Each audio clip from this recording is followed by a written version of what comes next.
Potato বল বানানোর জন্য আলু সেদ্ধ, পেঁয়াজ কুচি, ক্যাপসিকাম, গাজর কুচি, লবণ, লঙ্কার গুঁড়ো, চাট মশলা দিয়ে ভালো করে মেখে নিতে হবে।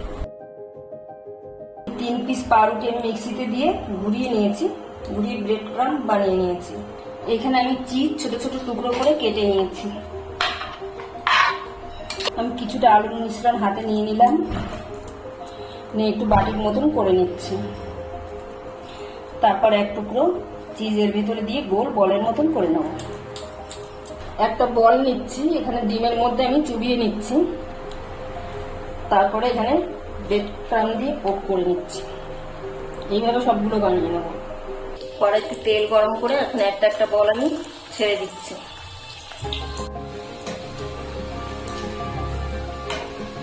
লাল লাল করে ভাজা হয়ে গেছে, এখন আমি তুলে নিচ্ছি।